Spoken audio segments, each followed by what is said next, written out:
Welcome to another thrilling episode of Explorers of the Lost Vaults, the podcast where we embark on a captivating journey through history, delving into the remarkable artifacts hidden within museums around the globe. Sponsored by Bible Interact.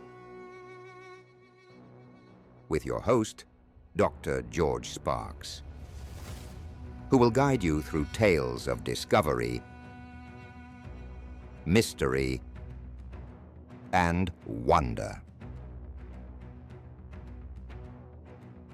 Today we have a very special guest joining us. He's not just any archaeologist, he's an experienced field archaeologist who has unearthed countless treasures and shares a genuine passion for piecing together the stories of our past. Dr. David E. Graves. Together, we'll explore the enigmatic realms of museums, revealing the secrets and histories contained within their walls. What treasures lie hidden? What stories do these artifacts have to tell? Buckle up, because this journey is sure to be an exhilarating ride. Now let's dive into the adventure and unlock the mysteries of today's episode.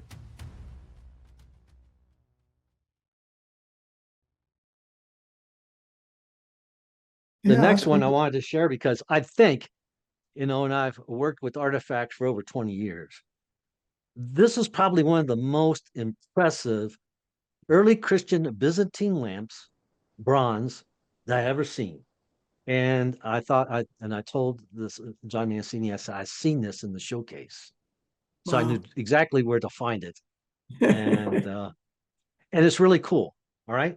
So I'm going to try to do this where it's going to extend past the camera, so I might have to raise and lower the camera for the listening audience. But some lamps hung by chains, some just were placed on flat surfaces, but others were actually on stands. And this is a bronze stand, and I'm going to assemble it for people. So you can see right here.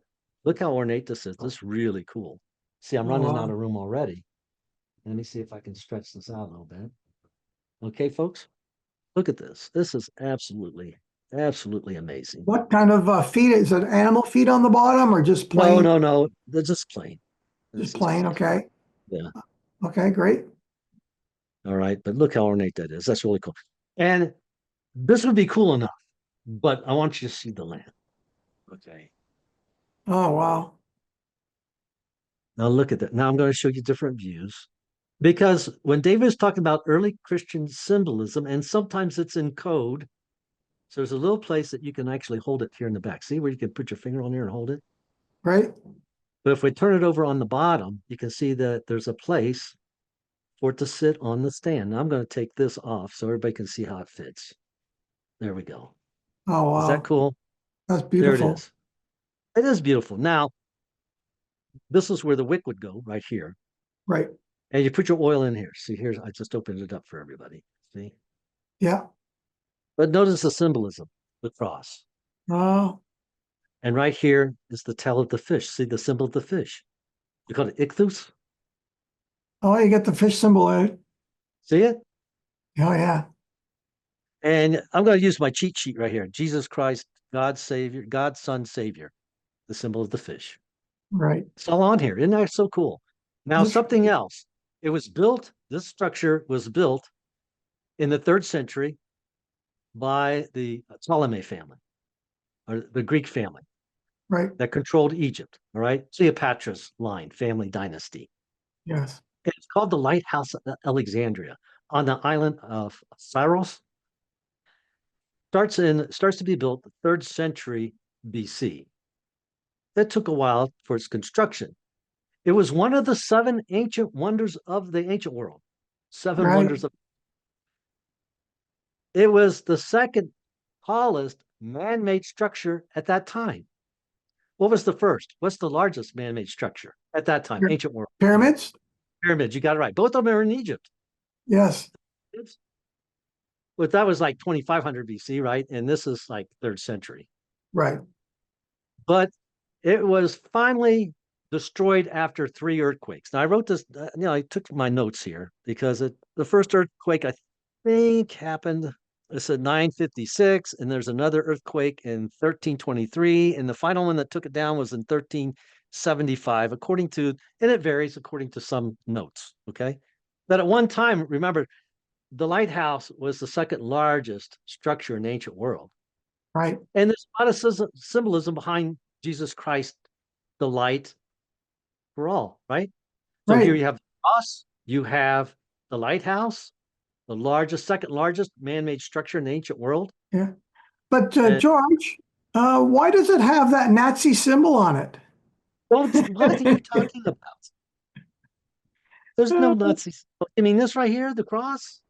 Someone suggested recently on the news that that's a Nazi symbol. I'm Oh confused. my God, that's so ridiculous. This is 6th century, probably 6th, 7th century AD.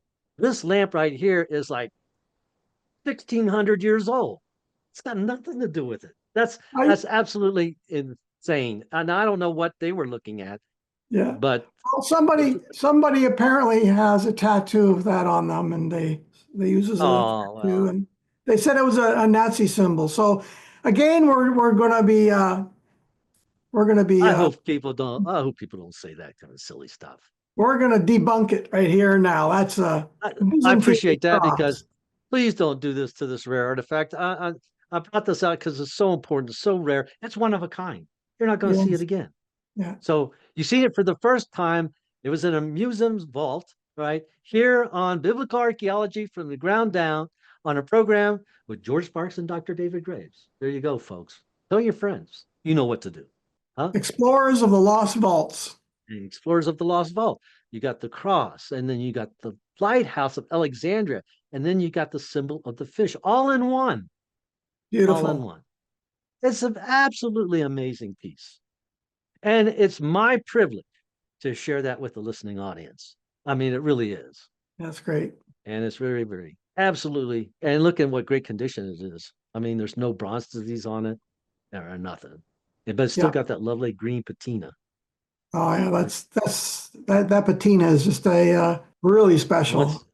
Now the bottom piece right here, actually, this is made of lead. This is bronze, but this is soft lead, because they would heat it up and then mold it so that it would actually fit into the stand. Okay. Makes sense? This is because lead is soft. Would that have been a later addition to it, or?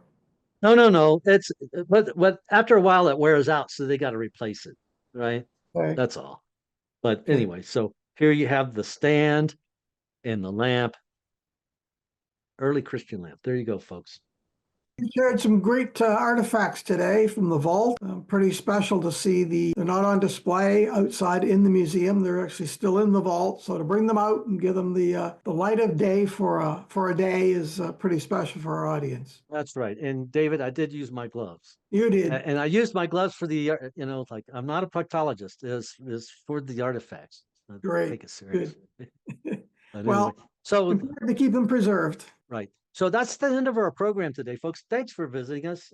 Thanks, David, and the Museum of Archaeology and Biblical History in Albuquerque, New Mexico, for loaning us these very rare items. Appreciate that as well.